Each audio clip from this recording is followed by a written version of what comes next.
السلام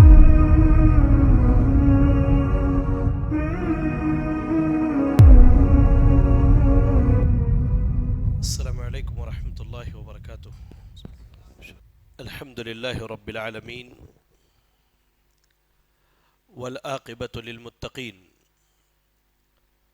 الصلاة والسلام على رسوله الكريم وعلى آله وأصحابه ومن تبعهم بإحسان إلى يوم الدين، أما بعد. أعوذ بالله من الشيطان الرجيم، بسم الله الرحمن الرحيم. الذين يتبعون الرسول النبي الأمي الذي يجدونه مكتوبا عندهم في التوراة والإنجيل يأمرهم بالمعروف وينهاهم عن المنكر ويحل لهم الطيبات ويحرم عليهم الخبائث ويدع عنهم إصرهم والأغلال التي كانت عليهم، فالذين آمنوا به وعزروه ونصروه واتبعوا النور الذي أنزل معه أولئك هم المفلحون. رب اشرح لي صدري ويسر لي أمري واحلل عقدة من لساني يفقه قولي. اللهم لا حول ولا قوة إلا بك. تمام تعریفیں اس اللہ رب العالمین کے لیے ہیں جس رب کائنات نے ہمیں اور آپ کو اپنی گھروں میں سے ایک گھر میں جمع ہو کر اس کی شریعت کی کچھ باتیں کہنے اور سننے کی توفیق دی ہے. دعا کرے کہ اللہ رب العالمین ہم سب کا یہاں اکٹھا ہونا، جمع ہونا قبول فرما لے، آمین. بعدہ درود و سلام اللہ رب العالمین کے بھیجے ہوئے تمام نبیوں اور رسولوں پر جنہیں اللہ تعالیٰ نے دنیا والوں کی رشد و ہدایت کے لیے اس جہاں فانی کے اندر مبعوث فرمایا. خصوصیت کے ساتھ بے پناہ انگنت لاتعداد درود و سلام ہم سب کے امام، امام اعظم، امام کائنات، امام الانبیاء جناب محمد الرسول اللہ صلی اللہ علیہ وسلم پر. اللہم صلی علی محمد وعلی آل محمد كما صليت على إبراهيم وعلى آل إبراهيم إنك حميد مجيد. اللهم بارك على محمد وعلى آل محمد كما باركت على إبراهيم وعلى آل إبراهيم إنك حميد مجيد. معزز مکرم بزرگ حضرات، نوجوان ساتھیوں، عزیز بھائیوں اور پردہ نشین خواتین اسلام، ابھی برادر محترم عبدالعزیز صاحب نے آج کے درس کے عنوان کے تعلق سے ہمیں بتلایا ماہ رجب شریعت کے میزان میں. میں نے خطبہ مسنونہ کے بعد قرآن مجید سورۃ الاعراف سے آیت نمبر 157 پڑھی ہے. اللہ رب العالمین نے اس آیت کریمہ کے اندر نبی اکرم صلی اللہ علیہ وسلم کے کچھ صفات کا تذکرہ کیا ہے جو صفات اللہ نے تورات کے اندر بیان کیے تھے. وہ صفات کیا ہے؟ اللہ نے کہا الذین یتبعون الرسول النبی الأمی الذی یجدونہ مکتوبا عندہم فی التوراۃ والانجیل. جو لوگ ایسے رسول نبی امی کا اتباع کرتے ہیں جن کو وہ لوگ اپنے پاس تورات و انجیل میں لکھا ہوا پاتے ہیں. اللہ تعالیٰ نے یہاں پر یہود و نصارہ کے متعلق خبر دیا، اور یہود و نصارہ میں بھی وہ لوگ جو نبی صلی اللہ علیہ وسلم پر ایمان لائے تھے اور جنہوں نے ایمان لانے کے بعد آپ کی اتباع، آپ کی تابعداری، آپ کی فرما برداری کی ہے. اللہ نے کہا اس نبی کے متعلق تورات اور انجیل دونوں میں خبر دی گئی ہے. کیا خبر ہے؟ یأمرہم بالمعروف وینہاہم عن المنکر. ابھی اللہ کے نبی صلی اللہ علیہ وسلم کے صفات شروع ہو رہے ہیں. اللہ کے نبی انہیں بھلائی کا حکم دیتے ہیں اور انہیں برائی سے روکتے ہیں. یحل لہم الطیبات ویحرم علیہم الخبائث. اور وہ نبی ان کے لیے پاکیزہ چیزوں کو حلال بناتے ہیں اور گندی چیزوں کو حرام کرتے ہیں. وَيَدَعُ عَنْهُمْ إِصْرَهُمْ وَالْأَغْلَالَ الَّتِي كَانَتْ عَلَيْهِمْ اور لوگوں پر جو بوجھ اور طوق تھے ان کو دور کرتے ہیں.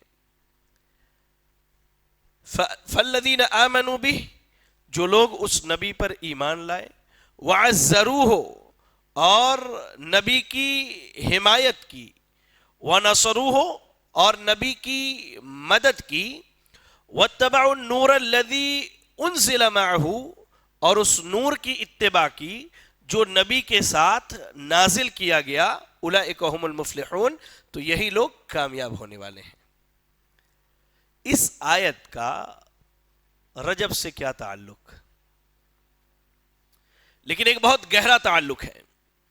برادر محترم عبدالعزیز صاحب نے ایک بات کیا بتلائی کہ لوگوں نے سال کے 12 مہینے نہیں، سال کے 52 ہفتوں میں ہر ہفتے اپنے لیے ایک بدعت کا ایجاد کر لیا ہے. جبکہ اللہ نے نبی صلی اللہ علیہ وسلم کی صفت کیا بیان کی، وَيَدَعُ عَنْهُمْ إِصْرَهُمْ وَالْأَغْلَالَ الَّتِي كَانَتْ عَلَيْهِمْ. نبی کو اللہ نے اس لیے بھیجا کہ لوگوں کے اوپر شرک اور بدعات کے جو بوجھ پڑے تھے، نبی اس بوجھ کو اٹھا کر کے انہیں ہلکا کر دے. لیکن لوگوں نے ہلکا ہونے کے بعد آج بدعات کے بوجھ دوبارہ اپنی گردنوں پر ڈال لیا ہے، اور یہ اللہ کے رسول کی کھلی ہوئی مخالفت ہے. اس میں کوئی شک نہیں ہے، اس میں کوئی شک نہیں ہے. اللہ نے کیا کہا کہ نبی کی تو صفت یہ بیان کی گئی کہ نبی جو ہے ان کے اوپر جو بوجھ پڑے ہوئے تھے اس بوجھ کو دور کر دے، لوگوں سے بوجھ اٹھا دے. بوجھ کیا تھا؟ لوگ کاندھے پہ پہاڑ لے کے نہیں پھرتے تھے. ہاں، بوجھ یہ تھا کہ لوگ اللہ کے ساتھ دوسروں کی عبادت بھی کرتے تھے، اللہ کی عبادت میں دوسروں کو شریک بھی کرتے تھے، خرافات میں توہمات میں لوگ پڑے تھے. نبی آئے، آپ نے توحید کی دعوت دی، ایک اللہ کی عبادت کی طرف بلایا، لوگوں سے جو توہمات تھے انہیں ختم کیا. لیکن آج دوبارہ لوگوں نے اللہ رب العالمین کی نافرمانی کرتے ہوئے اور نبی صلی اللہ علیہ وسلم کی اس صفت کو بھلا کر کے اپنے آپ کو دوبارہ بدعات، خرافات اور توہمات میں لے آئے ہیں. یہ اللہ کے رسول صلی اللہ علیہ وسلم کی کھلی ہوئی مخالفت ہے. یاد رکھیں، اللہ رب العزت نے سال کے 12 مہینے متعین کیے ہیں. اگر ہم سورۃ التوبہ کی تلاوت کریں تو سورۃ التوبہ کی آیت نمبر 36 میں اللہ رب العالمین نے کیا کہا؟ ان عدت الشہور عند اللہ 12 شہرا فی کتاب اللہ یوم خلق السماوات والارض. اللہ کے پاس جو کتاب ہے لوح محفوظ، اللہ نے اس کتاب میں لکھ دیا کہ مہینوں کے تعداد 12 ہوں گے. یہ آپ ایک بنیادی چیز یاد رکھیں، یہ جو کیلنڈر میں 12 مہینے ہمیں دکھتے ہیں یہ کوئی نئی ایجاد نہیں ہے، بلکہ اللہ نے کب لکھا تھا؟ جب اللہ نے آسمان اور زمین پیدا کیے تھے، اسی دن اللہ نے لکھ دیا کہ مہینوں کے تعداد 12 ہوں گے. منہا اربعۃ حرم، ہاں ان میں 4 حرمت والے مہینے ہوں گے. یہ 4 حرمت والے مہینے کون ہیں؟ اس کے تعلق سے ابو بکرہ رضی اللہ تعالی عنہ کی وہ حدیث پڑھیں ہم. ابو بکر نہیں، ابو بکرہ. حضرت ابو بکر دوسرے ہیں خلیفۃ المسلمین، عشرہ مبشرہ میں سے ہیں. ابو بکر یہ دوسرے صحابی ہیں، ابو بکرہ رضی اللہ تعالی عنہ. صحیح بخاری میں کتاب التفسیر کی روایت ہے، سورۃ التوبہ کی تفسیر میں امام بخاری رحمہ اللہ نے اس حدیث کو ذکر کیا. کیا کہتے ہیں؟ اللہ کے نبی صلی اللہ علیہ وسلم نے کہا السنۃ 12 شہرا منہا اربعۃ حرم. اللہ کے نبی نے فرمایا ایک سال 12 مہینے کے ہوتے ہیں، 4 حرمت والے اس میں مہینے ہیں. کون کون سے؟ آپ نے کہا ثلاث متوالیات، 3 تو پے در پے ہیں، ذوالقعدہ، ذوالحجہ اور محرم. یعنی قربانی کا مہینہ اس سے 1 مہینہ پہلے اور اس کے 1 مہینہ بعد، یا محرم سے 2 مہینے پہلے، ذوالقعدہ، ذوالحجہ اور محرم. اور اللہ کے نبی صلی اللہ علیہ وسلم نے کہا اور چوتھا مہینہ جو ہے وہ جمادی یعنی جمادی الاولی جمادی الاخرہ اور شعبان کے درمیان میں ہے، رجب کا مہینہ ہے. کون سا مہینہ ہے؟ رجب کا مہینہ ہے. تو حدیث میں ایک لفظ ہے، یا ہم کیلنڈر میں پڑھتے ہیں رجب المرجب مہینہ پڑھتے ہیں، تو وہی رجب کا مہینہ، اسی کے بارے میں بات ہو رہی ہے. اور اللہ کے نبی نے جو فرمایا رجب مضر الذی بین جمادی و شعبان، حدیث کے الفاظ ہیں. تو عرب کا ایک مشہور قبیلہ تھا، قبیلہ مضر. تو رجب کے مہینے کی نسبت اس مہینے کی طرف اس قبیلے کی طرف کی جاتی تھی اس دور میں کہ وہ لوگ اس مہینے کا بہت زیادہ احترام کرتے تھے. وہ لوگ کیا کرتے تھے؟ احترام کیا کرتے تھے. زمانہ جاہلیت میں اسلام سے پہلے جو ہے لوگ ان 4 مہینوں کا بہت خیال رکھتے. آپس میں لڑائی جھگڑا نہیں کرنا, گالی گلوچ نہیں کرنا. اور رجب کا جو مہینہ ہے, رجب عربی زبان کا لفظ ہے اور اس کے معنی ترجیب کے ہیں. ترجیب یعنی جس کی تعظیم کی جائے. تو رجب کے مہینے کا جو ہے احترام بہت زیادہ تھا عربوں کے ہاں زمانہ جاہلیت میں. احترام کی ایک صورت یہ تھی کہ وہ لوگ رجب کے مہینے میں اپنے معبودان باطلہ کے لیے جانور ذبح کرتے تھے. وہ جن بتوں کی عبادت کرتے تھے ان کے لیے جانور ذبح کرتے اور ان کے لیے نظر و نیاز کرتے. ان کے نام پر جو منت مانگ کے رکھتے یا نظر چڑھا کے رکھتے اس نظر کو پوری کرتے تھے. جب اسلام آیا تو اسلام نے اس چیز کی بالکلی طور پر لوگوں کو اس سے منع کر دیا. صحیح بخاری اور صحیح مسلم کی روایت ہے. ابو ہریرہ رضی اللہ تعالی عنہ حدیث کے راوی ہے, کہتے اللہ کے نبی صلی اللہ علیہ وسلم نے فرمایا لا فرع ولا عتیرہ. اسلام میں نہ فرع ہے نہ عتیرہ ہے. یہ دونوں لفظ کیا ہے؟ فرع اور عتیرہ. اس کے بارے میں جان لیتے ہیں. فرع کے بارے میں محدثین کہتے ہیں کہ اس سے مراد اونٹنی, گائے اور بکری کا وہ پہلا بچہ ہوتا تھا جسے وہ پیدا کرتی تھی. یعنی اونٹنی, گائے یا بکری جو پہلے بچے کو پیدا کرتی, اس بچے کو کیا کرتے تھے اس دور کے لوگ اپنے معبودوں کے نام پہ چھوڑ دیتے تھے. اپنے معبودوں کے نام پہ کیا ہے؟ چھوڑ دیتے تھے. اور چھوڑنے کے بعد جو ہے اس کو نہ کوئی کھاتا تھا, نہ اس پر کوئی سواری کرتا تھا, نہ اسے کوئی نقصان پہنچاتا تھا. اس کی تعظیم کیا کرتے تھے اور اسے چھوڑ دیا کرتے تھے. ایسے ہی عتیرہ کا لفظ حدیث کے اندر آیا تو عتیرے سے مراد وہ جانور ہے جس کو لوگ رجب کے مہینے میں اپنے بتوں کے نام پر ذبح کرتے تھے. تو اللہ کے نبی صلی اللہ علیہ وسلم نے فرع اور عتیرہ کہ جانور جب پہلا بچہ پیدا کرے تو اسے کسی کے نام پہ چھوڑا نہیں جائے, اور عتیرہ رجب میں خاص کر کے اپنے معبودوں کے نام پر جانور ذبح نہ کیا جائے. اچھا, اس حدیث سے جو میں نے آپ کو سنائی اس بات کا بھی ثبوت ملتا ہے کہ غیر اللہ کے نام پہ جانور ذبح کرنا کیا ہے؟ حرام ہے. اسی لیے تو اللہ کے نبی صلی اللہ علیہ وسلم نے منع فرمایا. عقیدہ سے جو آپ نے منع فرمایا اس کی وجہ کیا تھی؟ وہ اپنے بتوں کے لیے جانور ذبح کرتے تھے. اور بت کیا ہے؟ یا بت کیا؟ ہر وہ چیز جس کی اللہ کے علاوہ عبادت کی جائے وہ غیر اللہ ہے. اب وہ ان کے پتھر کے بت ہوں یا ہم خود نبی صلی اللہ علیہ وسلم کو اللہ کا ساجی اور شریک ٹھہرا لیں, یا کائنات کے کسی نبی ولی بزرگ یا کسی فرشتے کو یا کسی جن کو جو ہے اس کے نام پر جانور ذبح کی جائے, اس کی عبادت کی جائے, تو یہ غیر اللہ ہے. اور اللہ کے نبی صلی اللہ علیہ وسلم نے اس حدیث میں کیا ہے غیر اللہ کے نام پہ جانور ذبح کرنے کو حرام قرار دیا. اور ایک چیز یاد رکھے کہ غیر اللہ کے نام پہ جانور ذبح کرنا یہ شرک اکبر ہے. بغیر توبہ کے انسان مر جائے تو اسلام سے خارج ہو جاتا ہے. قرآن مجید کی تلاوت کیجئے. اگر ہم پڑھیں تو سورۃ المائدہ کی آیت نمبر 3 اللہ نے کیا کہا؟ حرمت علیکم المیتۃ والدم ولحم الخنزیر وما اہل لغیر اللہ بہ. اللہ نے کہا کہ تم پر جانور, مردہ جانور, بہتا ہوا خون, ایسے ہی سور کا گوشت, اور جس چیز پر اللہ کے سوا کسی اور کا نام پکارا جائے وہ کیا ہے؟ حرام ہے. آگے اللہ تعالیٰ نے اور بھی کئی چیزوں کا تذکرہ کیا ہے. جو میں آپ کو بتانا چاہتا ہوں وہ موضع شاہد یہ ہے کہ اللہ نے کہا حرمت علیکم المیتۃ, مردار ہمارے لیے حرام ہے سوائے 2 مردار کے, سوائے 2 مری ہوئی چیزوں کے. کون کون؟ سمندر کی مچھلی اور ٹڈی. جزاک اللہ خیر. 2 چیزیں, مچھلی اور ٹڈی, یہ مردہ حالت میں بھی ملے تو ہم کھا سکتے ہیں. اس کے بعد اللہ نے کہا والدم, اور خون. تو خون میں بھی 2 خون ہمارے لیے حلال ہے, الکبد والطحال, تلی اور کلیجہ. یہ کھانا کیا ہے؟ حلال ہے. لیکن جانور ذبح کیا اور خون کو جمع کر کے فریزر میں جما لے اور اس کے بعد اس کو کاٹ کے کھائے پکا کر کے, تو یہ حلال ہے نہیں ہے. والدم اس کو دم مسفوح کہتے ہیں, یعنی بہتا ہوا خون. تو بہتے ہوئے خون کو جمع کر کے کھایا نہیں جا سکتا, یہ حرام ہے. ولحم الخنزیر, اور سور کا گوشت. سور کا گوشت یہ بڑا اہم چیز ہے. یہاں ایک بات میں آپ کو بتلاؤں کہ بہت بڑی بڑی ایسی کمپنیاں ہیں جو آج مارکیٹس میں نظر آتے ہیں, وہ کھانا بناتے ہیں.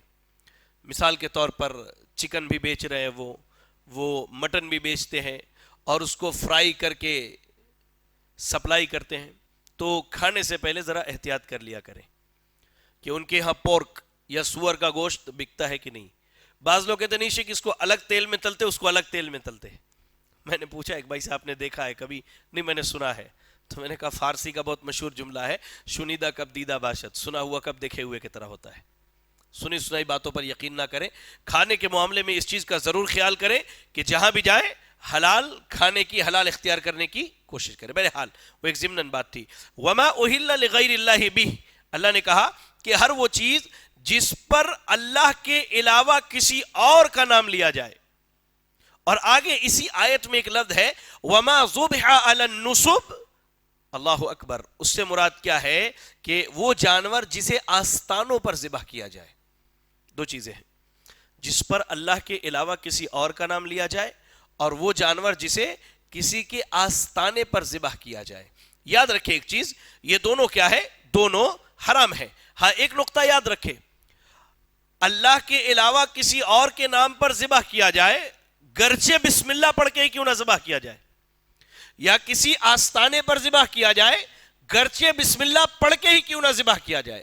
آپ دیکھیں 11ویں شریف کا جب موقع آتا ہے تو لوگ ماشاءاللہ اپنے اپنے حیثیت کے اعتبار سے شیخ عبد القادر جیلانی رحمہ اللہ کی عقیدت میں, محبت میں جو ہے جانور ذبح کرتے ہیں. اچھا آپ جب بھائیوں سے پوچھئے تو کیا کہتے ہیں؟ بھائی ہم نے تو بسم اللہ پڑھ کے ہی ذبح کیا ہے. آپ اس سے پوچھئے کہ تم نے کس لیے ذبح کیا, تمہاری نیت کیا ہے؟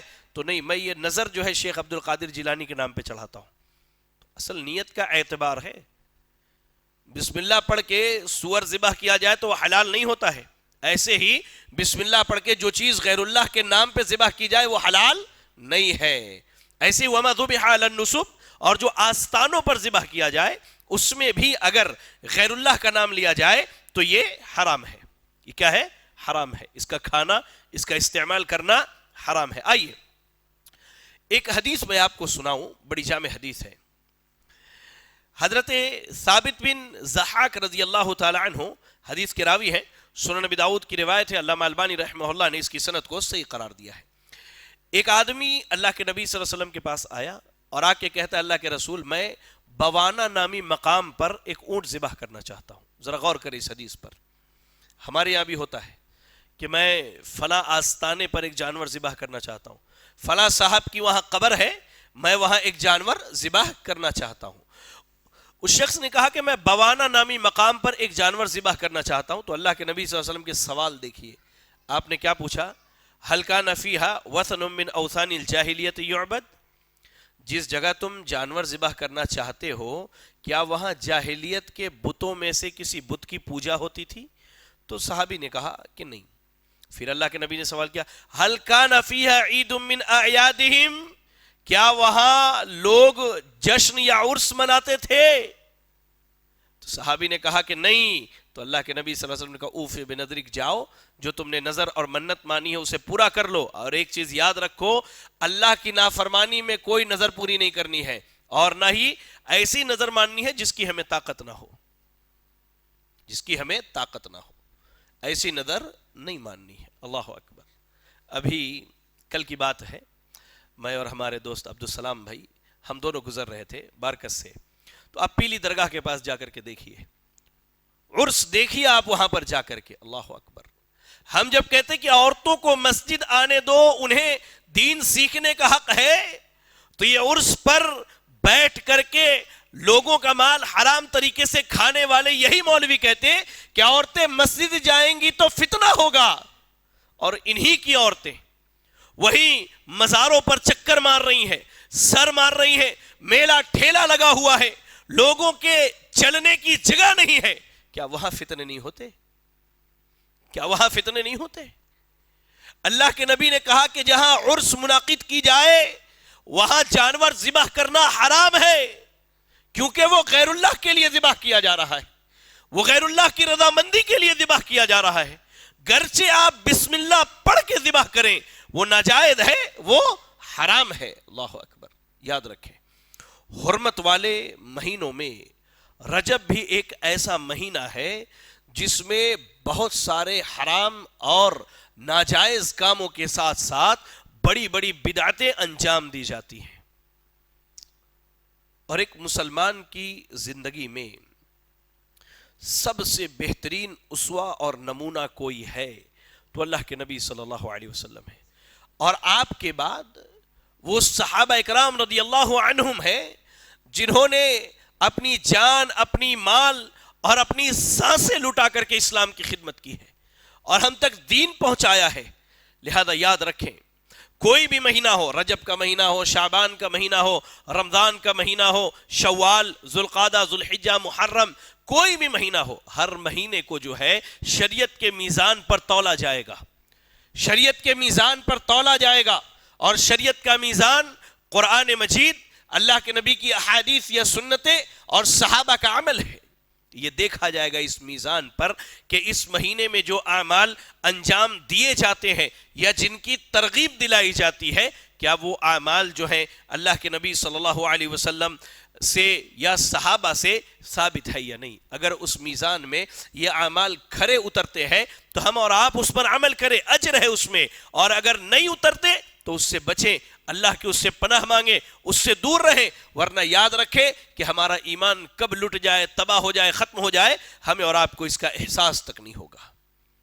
رجب کے مہینے کی فضیلت بڑے بڑے اسٹیجوں سے اور بڑی بڑی جماعتوں کے بڑے بڑے علماء کی زبانی سنی جاتی ہے، جبکہ یاد رکھیں رجب کے مہینے کی فضیلت کے تعلق سے جتنی بھی حدیثیں، جتنے بھی مسائل بیان کیے جاتے ہیں وہ دو طرح کے ہیں، یا تو وہ سندن ضعیف ہیں یا پھر نبی صلی اللہ علیہ وسلم پر گڑے گئے جھوٹ اور اتہامات ہیں۔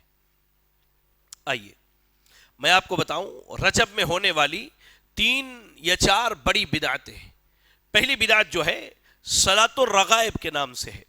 رجب کے مہینے میں ایک خاص نماز کا اہتمام کیا جاتا ہے، اس کی لوگوں نے اس خاص نماز کی کیفیت جو ہے خود سے گڑھ کے نبی صلی اللہ علیہ وسلم کی طرف منسوب کر دی ہے، اور اس کے تعلق سے جو حدیث بیان کی جاتی ہے، بڑی لمبی حدیث ہے، اس کی ابتدا کیسے ہے کہ کہتے ہیں کہ اللہ کے نبی نے فرمایا، میں وہ حدیث سنا رہا ہوں آپ کو، اللہ ہم سب پر رحم فرمائے، رجب شہر اللہ و شعبان شہری و رمضان شہر امتی، یہ حدیث ہے، بڑی لمبی حدیث ہے، اس کی ابتدا یہیں سے ہے کہ رجب اللہ کا مہینہ ہے، شعبان نبی کا مہینہ ہے، اور رمضان اللہ کے نبی کی امت یعنی ہمارے لیے مہینہ ہے۔ اس حدیث میں رجب کے بہت سارے جھوٹے جھوٹے فضائل بیان کیے گئے ہیں۔ اس کے بعد اللہ کے نبی صلی اللہ علیہ وسلم کی طرف منسوب کی جاتی ہے کہ اللہ کے نبی نے کہا کہ جو شخص رجب کی پہلی جمعرات کے دن روزہ رکھے، رجب کے پہلے جمعرات کو روزہ رکھے، اور جمعہ کی رات مغرب اور عشاء کے درمیان 12 رکعت نماز پڑھے، کتنی رکعت؟ 2 رکعت کر کے 12 رکعت نماز پڑھے۔ پڑھنے کا طریقہ کیا ہو؟ ہر رکعت میں سورۃ الفاتحہ کے بعد 3 مرتبہ سورۃ القدر، انا انزلناہ فی لیلۃ القدر، اور 12 مرتبہ سورۃ الاخلاص پڑھے، 12 رکعت ایسے ہی پڑھ لے۔ جب نماز سے فارغ ہو جائے تو اللہ کے نبی پر 70 مرتبہ درود پڑھے، وہ بھی درود کی یہ کلمات، اللہم صلی علی محمد نبی الامی وعلی آلہ، پھر سجدے میں چلا جائے، نماز کے بعد سجدہ کرے 12 رکعت کے بعد، اور سجدے میں یہ دعا پڑھے سبوح قدوس رب الملائکۃ والروح، پھر سر اٹھائے اور 70 مرتبہ یہ دعا پڑھے رب اغفر وارحم وتجاوز عما تعلم انک انت العزیز الاعظم، اللہ اکبر۔ یہ نماز کا طریقہ ہے صلاۃ الرغائب کا۔ اب یہ نماز صحیح ہے یا نہیں، یا اس نماز کی جو حدیثیں بیان کی جاتی ہیں اس کے بارے میں محدثین کیا کہتے ہیں، میں آپ کو مختصراً بتاتا ہوا چلوں۔ سب سے پہلی بات، امام ابن الجوزی رحمہ اللہ نے ان کی شہرت آفاق کتاب الموضوعات، جس میں انہوں نے صرف انہی حدیثوں کو لکھا ہے جو حدیثیں نبی صلی اللہ علیہ وسلم پر گڑھی گئی، آپ کی طرف جھوٹ منسوب کی گئی، آپ نے صلاۃ الرغائب کی اس روایت کو اپنی کتاب الموضوعات میں ذکر کیا ہے۔ یعنی اس حدیث کی سند کیا ہے اور اس حدیث کے الفاظ کیا ہے، نبی صلی اللہ علیہ وسلم پہ گڑھے گئے جھوٹوں میں سے ایک جھوٹ ہے۔ اور امام ابن الجوزی رحمہ اللہ کہتے ہیں کہ اس حدیث کے گڑنے کا اصل ملزم جو ہے وہ ابن جہزم نامی شخص ہے، جو بہت جھوٹ بولتا تھا، جو بہت کیا ہے، جھوٹ بولتا تھا. اور شیخ عبد الوہاب رحمہ اللہ الحافظ شیخ عبد الوہاب الحافظ رحمہ اللہ کہتے ہیں کہ اس حدیث کی سند میں جتنے بھی راویوں کا ذکر کیا گیا ہے وہ سب کے سب مجہول ہے، کسی کے بارے میں کوئی تاریخ نہیں ملتی ہے. اسماء الرجال کی کتاب جو ہے، اسماء الرجال کی جو کتاب ہوتی ہے اس میں کیا ہے، حدیث کے راویوں کی پوری حالات زندگی ہوتی ہے. لیکن صلاۃ الرغائب کی روایت کرنے والے راویوں کے بارے میں حافظ شیخ عبد الوہاب الحافظ رحمہ اللہ کہتے ہیں کہ اس کے سارے راوی کیا ہے، مجہول ہے، ان کے بارے میں ہمیں کوئی ذکر ہی نہیں ملتا، یہ ہے کون لوگ.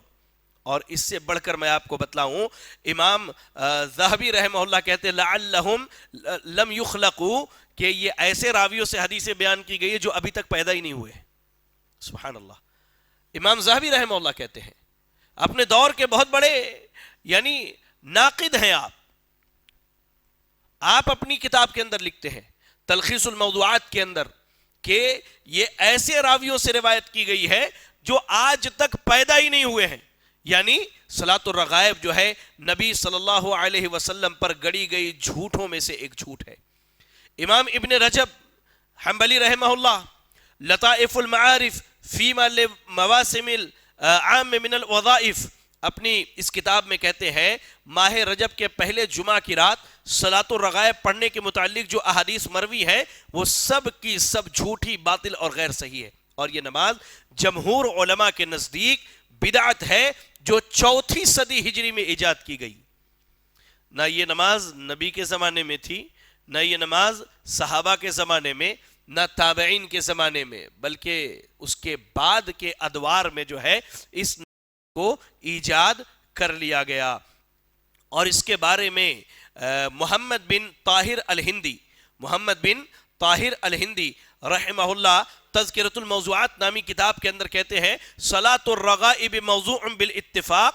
تمام محدثین کا اس بات پر اتفاق ہے کہ صلاۃ الرغائب جو ہے یہ ایک جھوٹی نمازوں میں سے نماز ہے، ایک جھوٹی نماز ہے، اور اس کی حدیثیں باطل ہے اور جھوٹی ہے. حتیٰ کہ امام شوکانی رحمہ اللہ الفوائد المجموعہ کے اندر ارشاد فرماتے ہیں قد اتفق الحفاظ على انها موضوعة ووضعها لا يمتري فيه من له ادنى المام بفن الحديث. بہرحال بڑی لمبی بحث کی انہوں نے، کہتے ہیں کہ تمام حفاظ حدیث کا، یعنی جو حدیث کے بڑے بڑے جہابذہ علماء اور حفاظ ہیں، ان کا کہنا ہے کہ یہ نماز من گھڑت ہے، نبی صلی اللہ علیہ وسلم پر جھوٹ گڑی گئی ہے. اللہ اکبر، اللہ اکبر. اور کہتے ہیں جس شخص کو حدیث رسول کے فن سے تھوڑی بہت بھی محبت ہو، جس کو معرفت اور علم ہو، جب وہ اس حدیث کے الفاظ کو پڑھے گا تو خود ہی جان جائے گا کہ یہ حدیث اللہ کے نبی پر گڑی گئی ہے. تو یاد رکھیں، جو نماز صلاۃ الرغائب کے نام سے رجب کے مہینے میں پڑھی جاتی ہے وہ نماز کیا ہے؟ بے اتفاق علماء حدیث موضوع ہے، ضعیف ہے، من گھڑت ہے.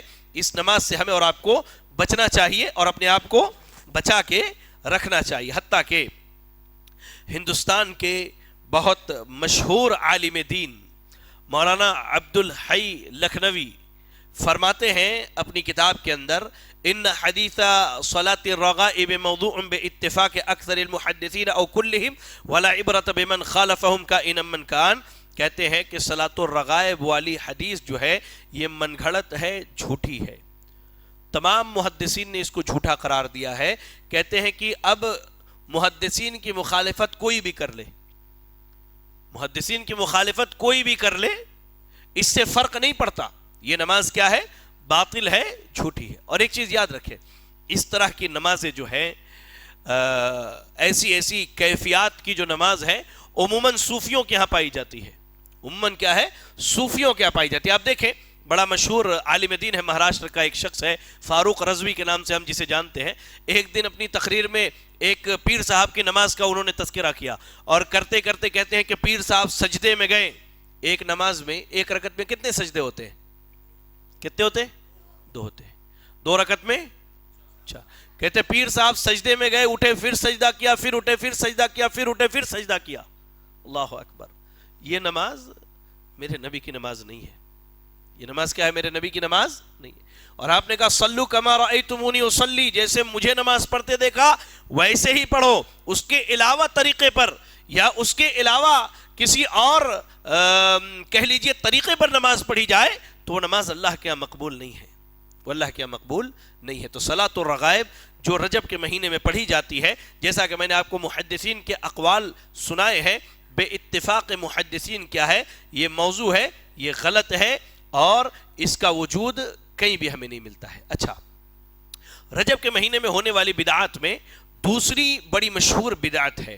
وہ کیا ہے کہ لوگ اس مہینے میں روزوں کا خاص طور سے اہتمام کرتے ہیں. روزوں کا کیا ہے؟ خاص طور پر اہتمام کرتے ہیں. جبکہ اگر سنت رسول صلی اللہ علیہ وسلم دیکھا جائے یا احادیث کی کتابوں کو کھنگالا جائے تو اللہ کے نبی صلی اللہ علیہ وسلم سے ایک بھی روایت صحیح سند سے نہیں ملتی کہ آپ نے رجب کے مہینے میں سوموار، جمعرات اور 13، 14 اور 15 تاریخ کے علاوہ روزہ رکھا ہو یا رکھنے کی ترغیب دلائی ہو. یہ یاد رکھیں آپ. اس تعلق سے علامہ ابن الجوزی رحمہ اللہ نے امام الساجی الحافظ رحمہ اللہ سے نقل کیا ہے کہ امام عبداللہ الانصاری رجب میں روزہ نہیں رکھتے اور اس سے منع فرماتے اور کہتے تھے ما صح فی فضل رجب وفی صیامہ عن رسول اللہ صلی اللہ علیہ وسلم شیء. کتاب الموضوعات دیکھیں امام ابن الجوزی رحمہ اللہ کے، اس میں یہ قول ملتا ہے امام عبداللہ الانصاری رحمہ اللہ کا. آپ کہتے ہیں کہ رسول اللہ صلی اللہ علیہ وسلم سے رجب کی فضیلت یا اس کے روزوں کی فضیلت کے بارے میں ایک بھی حدیث صحیح سند سے میں نہیں ملتی ہے، ایک بھی حدیث. اور حافظ ابن حجر الاسقلانی رحمہ اللہ کا قول تو بڑا جامع ہے. آپ کہتے ہیں کہ لم یرد فی فضل شہر رجب ولا فی صیامہ ولا فی صیام شیء منہ معین ولا فی قیام لیلۃ مخصوصۃ فیہ حدیث صحیح. اللہ اکبر. آپ کہتے ہیں ماہ رجب کی فضیلت یا اس کے روزوں کی فضیلت یا اس میں کسی خاص دن روزہ رکھنا، جیسے عموماً کیا ہے 27 رجب کو لوگ روزہ رکھتے ہیں، معذرت 22 یا 27 22 رجب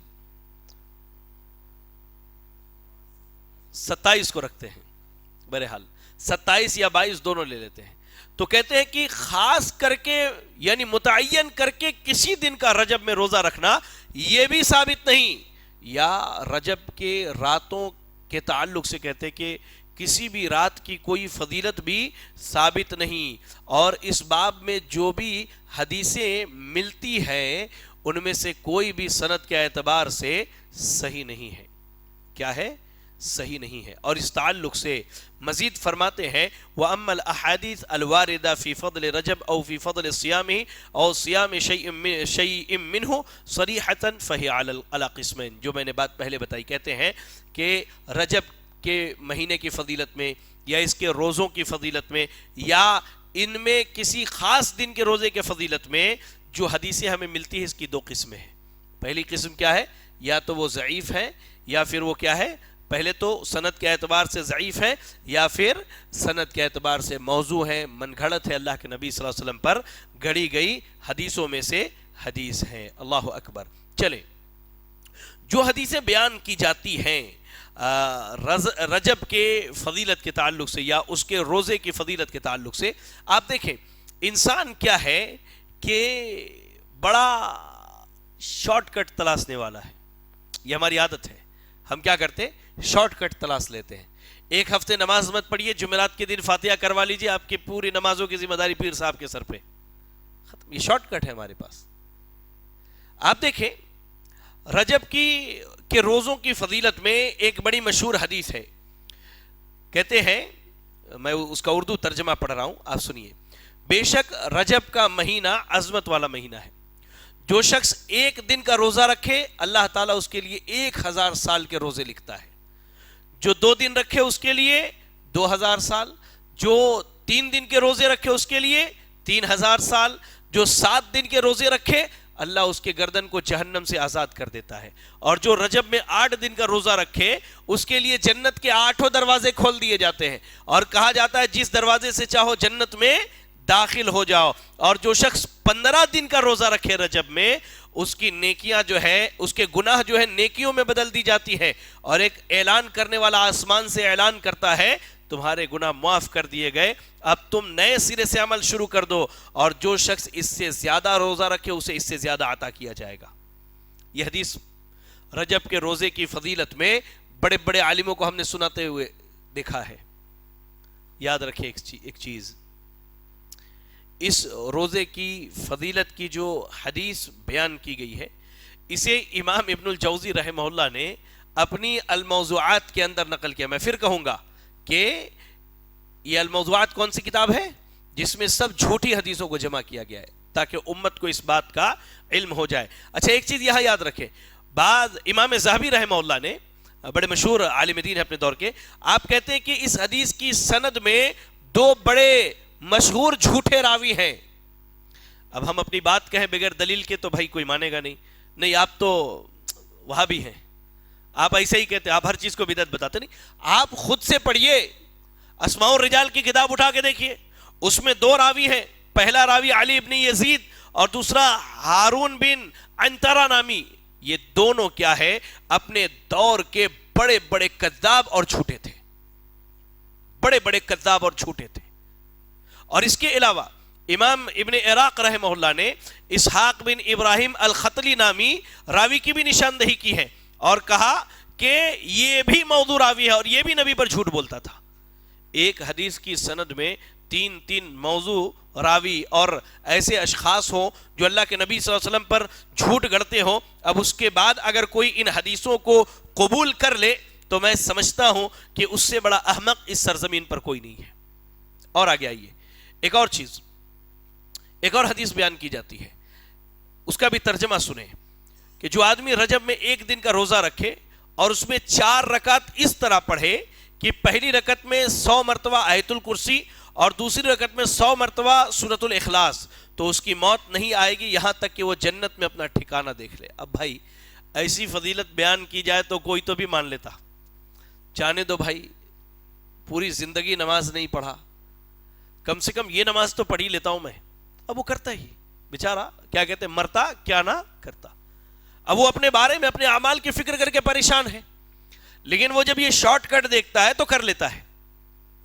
جبکہ اس کے بارے میں خود امام ابن الجوزی رحمہ اللہ اپنی کتاب الموضوعات میں کہتے ہیں هذا موضوع علی رسول اللہ صلی اللہ علیہ وسلم واکثر رواته مجاہل. یہ اللہ کے رسول صلی اللہ علیہ وسلم پہ گڑی گئی جھوٹ ہے. اور اس حدیث کی سند میں جتنے بھی راوی بیان کیے گئے ہیں وہ سارے کے سارے کیا ہے, مجہول راوی ہے, جن کا تذکرہ اور جن کی حالات زندگی کیا ہے ہمیں نہیں ملتی ہے. ایک چیز یاد رکھے کہ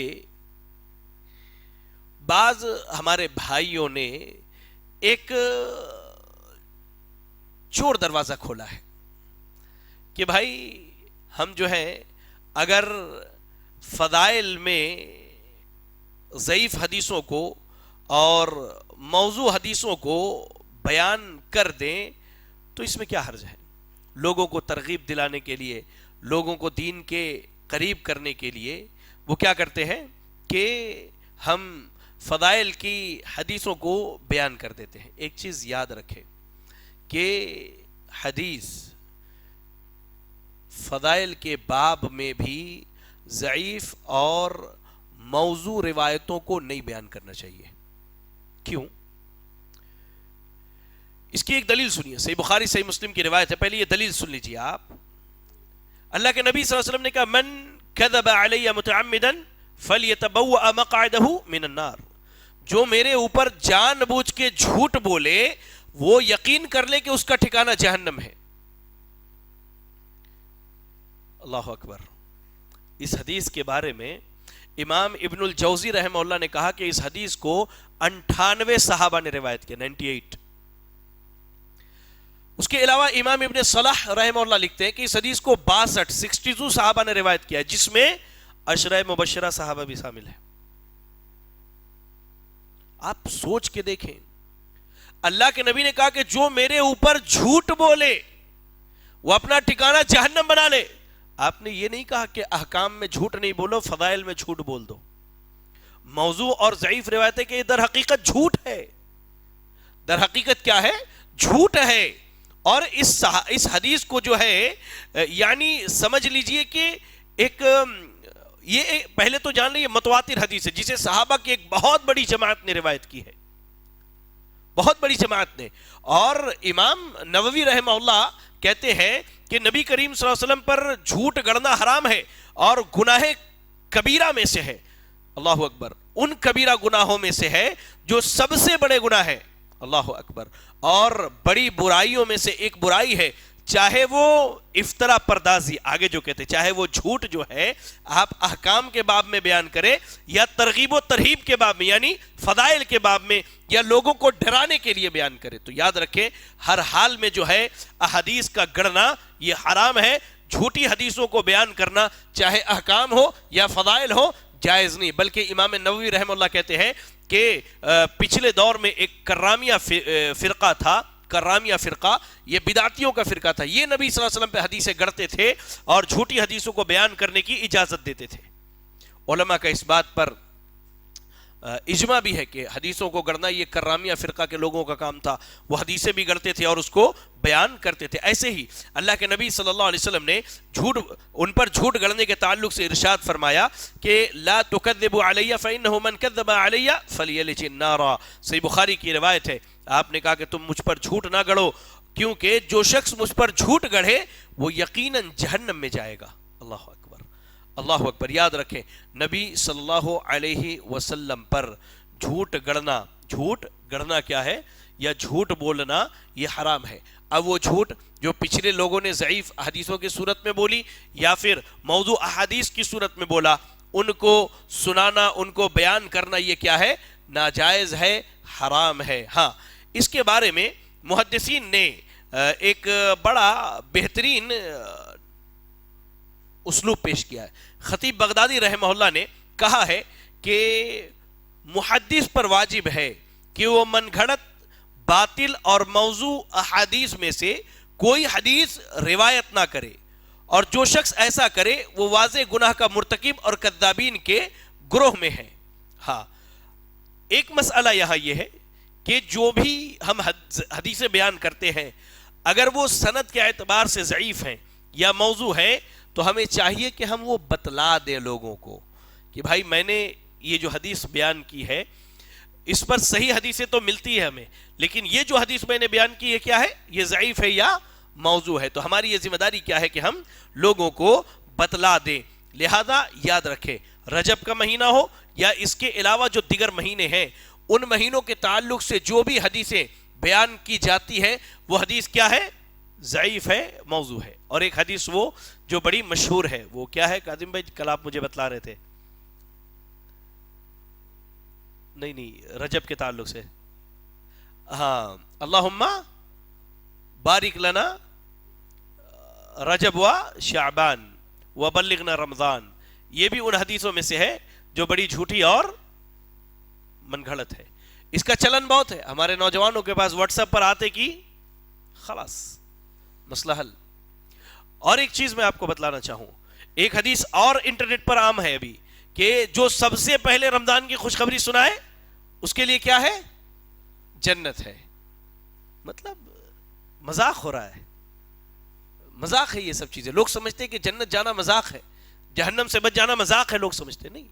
آپ سب سے میں کہوں گا اور جہاں تک میری بات جاری اپنی خواتین سے اپنے نوجوانوں سے، آپ کے پاس کوئی بھی حدیث آئے آپ سب سے پہلا کام کیجئے کہ وہ کسی عالم دین کو دکھلا لیجئے. اگر آپ کو اس کا علم نہیں ہے تو، علم ہے تو اچھی بات ہے. واللہ میں نے ہم ایک جگہ بیٹھے ہوئے تھے، میں تھا اور ہمارے دوست وغیرہ تھے، تو کرکٹ گراؤنڈ میں تھے. تو ایک صاحب نے حدیث کیا سنائی کہ لوگ پچھلے زمانے میں بت رکھ کے نماز پڑھتے تھے، اسی لیے کہا گیا کہ رفع الیدین کرے بت گر جائیں گے. تو پوچھا بھائی یہ حدیث کہاں پڑھے؟ تو کہتے صحیح بخاری میں. صحیح بخاری میں پڑھا. بھائی حیرت کی بات ہے، جامعہ سلفیہ میں ہم لوگوں کو پوری صحیح بخاری پڑھائی گئی، آج تک یہ حدیث ہماری نظر سے نہیں گزری. تو یہ عالم ہے. حدیث کچھ بھی لکھ دیا لوگوں نے, نیچے صحیح بخاری صحیح مسلم دے دیا.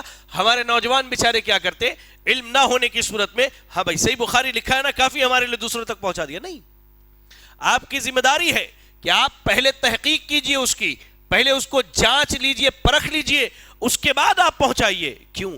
اگر وہ صحیح ہے تو اگر کسی نے صحیح پر عمل کیا تو آپ کو اجر ہے, لیکن اگر وہ گناہ پر عمل کرے, آپ کی وجہ سے غلطی پر عمل کرے, تو اس کا وبال بھی ہمارے اوپر ہی آنے والا ہے. تو انشاءاللہ آج سے یہی کریں گے, انشاءاللہ یہی کریں گے. اللہ اکبر. چلے, رجب کے مہینے کے تعلق سے جو بدعات عام ہے, ان میں ایک تیسری بدعت یہ ہے کہ رجب کی 27ویں رات کی عبادت, رجب کی 27ویں رات کی عبادت اور اس کے اگلے دن کا روزہ. ہم, اللہ میری والدہ پر رحم فرمائے, جب وہ حیات میں تھیں تو چھوٹے تھے ہم, تو رجب کے مہینے میں روزہ رکھواتے تھے. تو ہم پوچھتے تھے, اماں یہ روزہ کس چیز کا ہے؟ کہتی بیٹا اس کو ہزاری روزہ کہتے ہیں, ایک روزہ رکھے تو 1000 روزوں کا ثواب ہے. اللہ اکبر. اللہ میری والدہ پر رحم فرمائے, اللہ ہم سب کی والدہ پر رحم فرمائے. بہرحال, تو لوگوں میں یہ بات بڑی مشہور ہے کہ اللہ کے نبی صلی اللہ علیہ وسلم کو اسراء اور معراج جو ہے وہ 27ویں رجب کو کرائی گئی. لہذا اسی لیے لوگ جو ہے اس رات میں خاص عبادت کا اہتمام کرتے, خاص عبادت کا اہتمام کرتے. سبحان اللہ, خاص عبادت کا اہتمام کرتے ہیں. اس سلسلے میں میں کچھ باتیں آپ کو بتا دینا مناسب سمجھتا ہوں.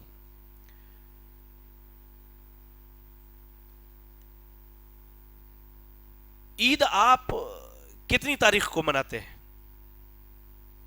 شوال کی کتنی تاریخ کو؟ پہلی. کتنی تاریخ کو؟ چلے ٹھیک ہے.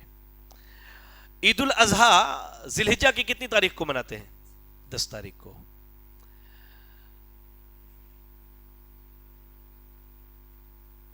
عرفات کا دن کتنی تاریخ کو جانتے ہیں؟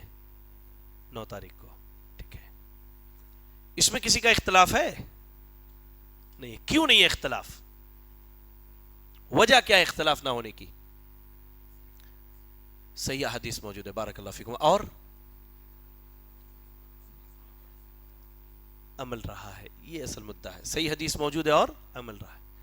اللہ کے نبی صلی اللہ علیہ وسلم نے ان دنوں کا خاص اہتمام کیا ہے, اور آپ کے بعد صحابہ نے اس کا اہتمام کیا ہے, اور ان کے بعد تابعین نے, تبع تابعین نے, محدثین نے, ائمہ دین نے کیا ہے. لیکن 27ویں رجب کی رات کے اہتمام کے بارے میں اختلاف ہے. اگر اس کا اہتمام اتنی سختی سے اللہ کے نبی نے کیا ہوتا جیسے آپ نے رمضان اور شوال کی عید, عید الاضحیٰ وغیرہ کا اہتمام کیا ہے, تو شاید امت میں اختلاف نہ ہوتا. یہ ہوتا اختلاف؟ نہیں ہوتا. صحابہ نے آپ کے بعد اگر خاص اہتمام کیا ہوتا تو کیا اختلاف ہوتا؟ اس میں نہیں ہوتا. یاد رکھیں, 27ویں رجب کو ہی اللہ کے نبی کو کے ساتھ اسراء اور معراج کا واقعہ پیش آیا. اس کے مابین مورخین کے درمیان بہت زیادہ اختلاف پایا جاتا ہے.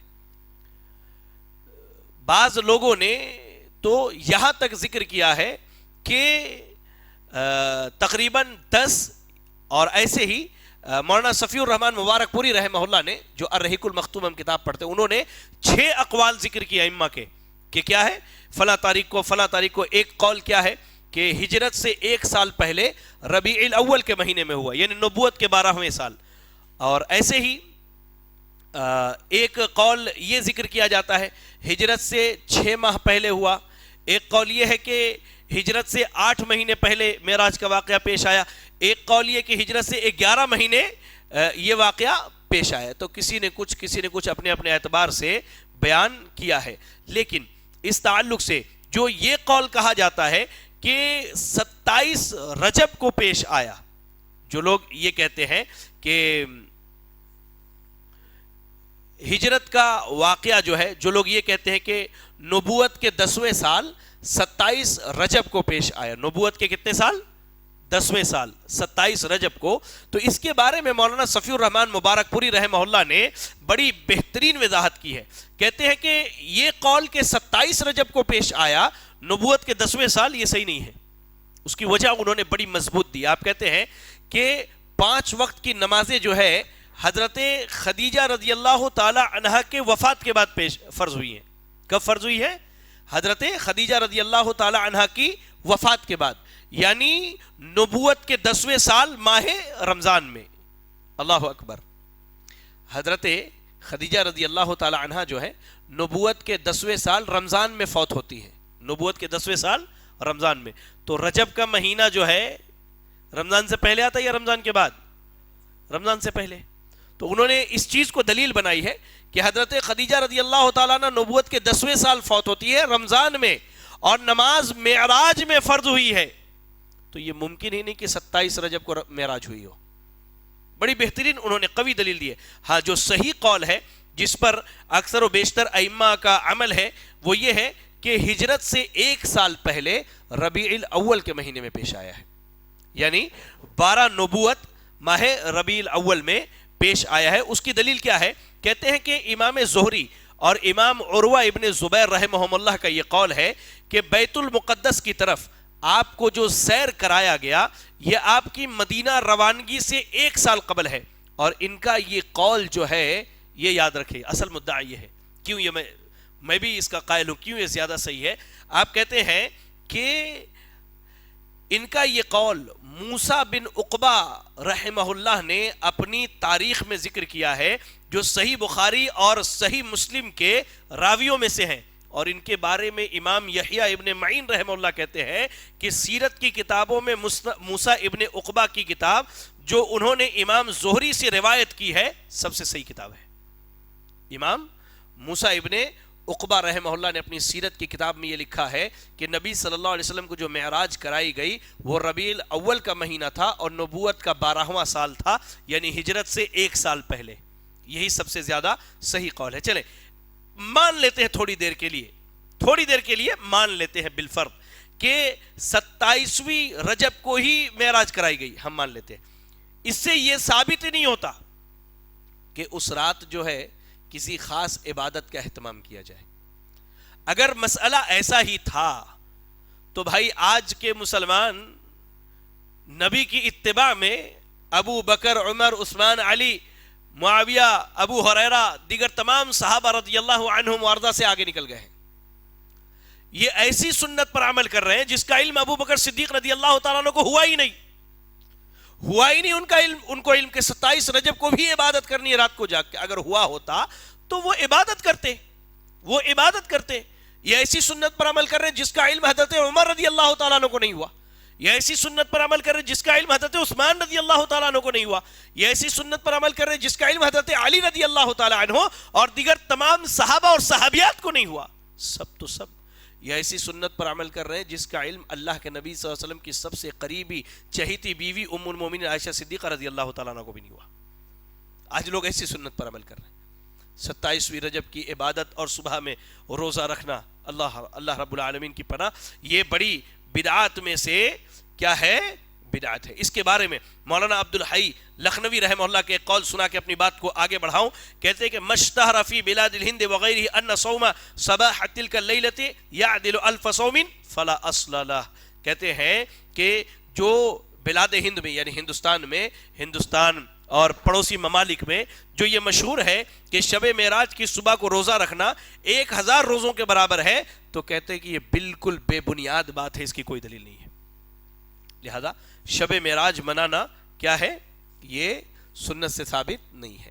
رجب کے مہینے میں جو لوگ سعودی عرب میں رہے ہیں ان کو اس بات کا علم ہوگا کہ شیطان جو ہے، میں پہلے یہ بتلا دوں، شیطان لوگوں کو کہیں بھی نہیں چھوڑتا. آپ حرم میں کھڑے ہیں تو بھی وہ آپ کو وسوسے ڈالتا ہے، کہیں بھی نہیں چھوڑتا. وہ آپ نماز میں تو بھی وسوسے ڈالتا ہے.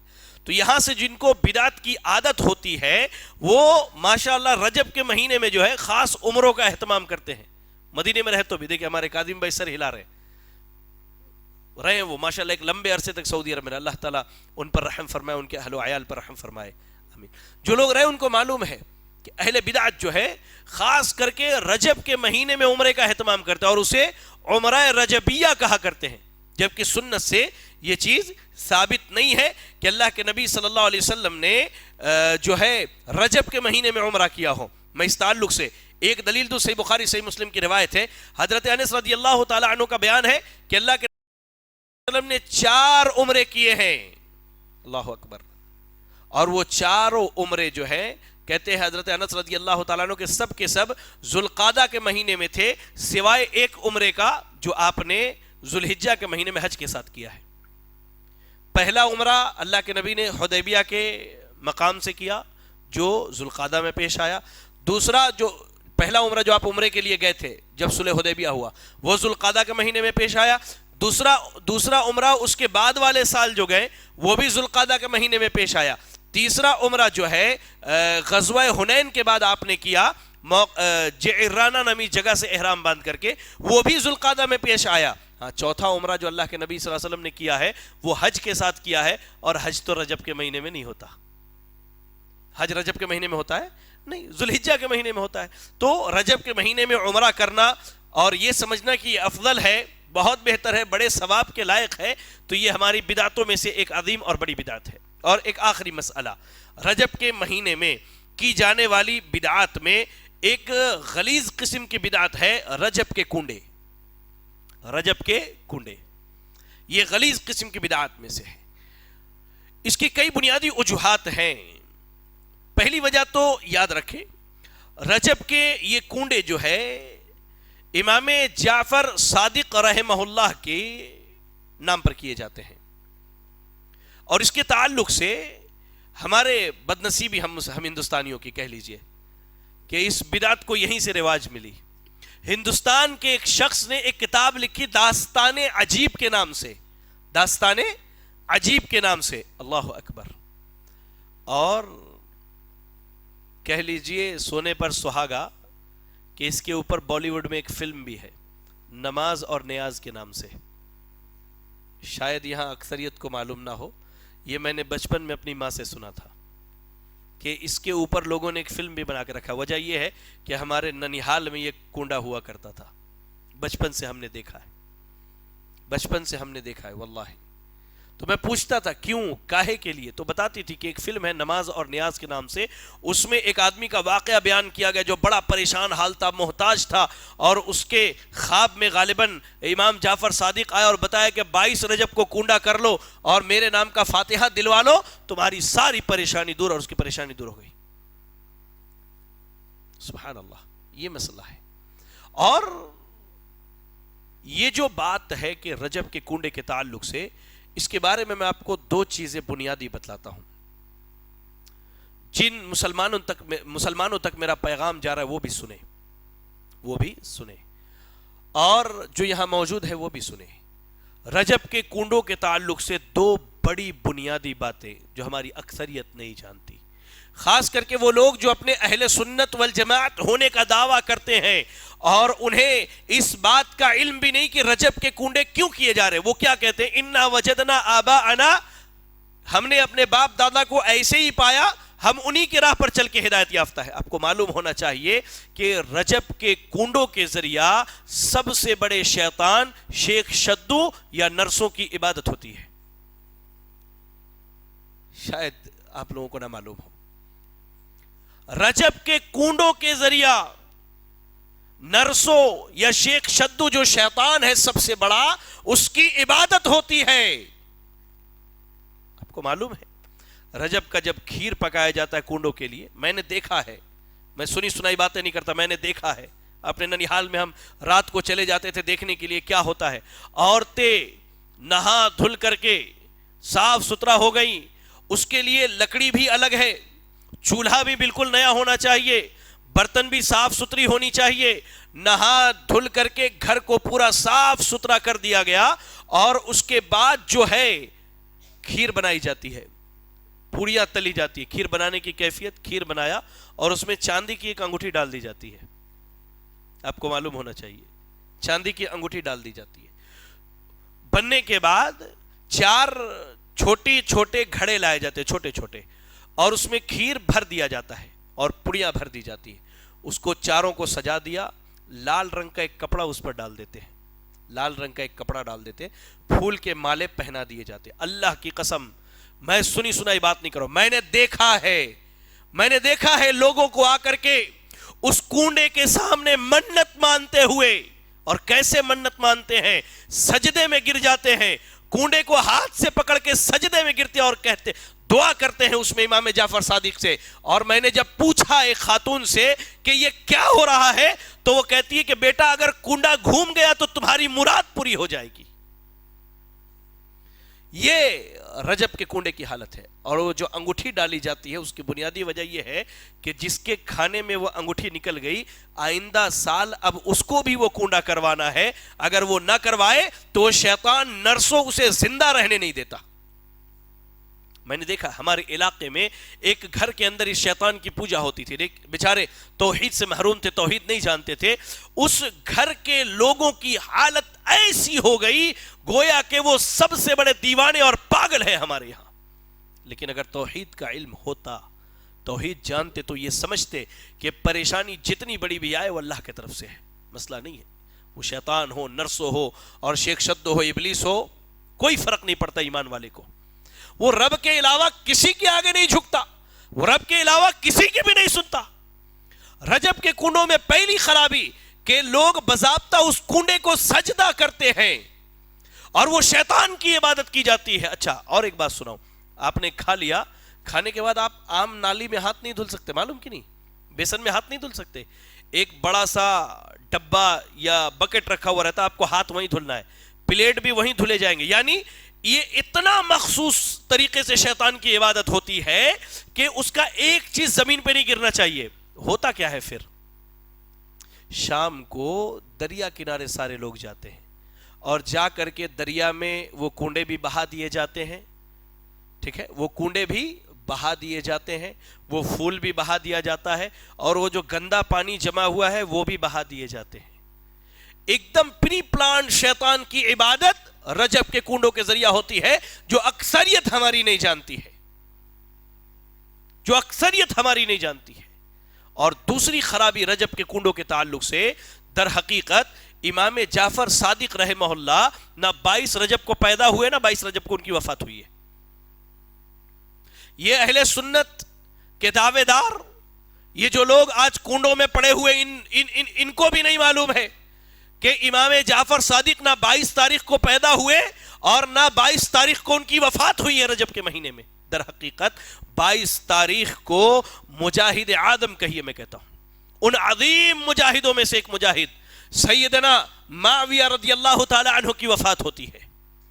میرے پاس کئی ایسے پوسٹرز موجود ہیں جن میں اللہ کی پناہ ایسی ایسی گالیاں 22 رجب کے حوالے سے سیدنا معاویہ کے تعلق سے لکھی گئی ہے کہ زبان پر نہیں آتی.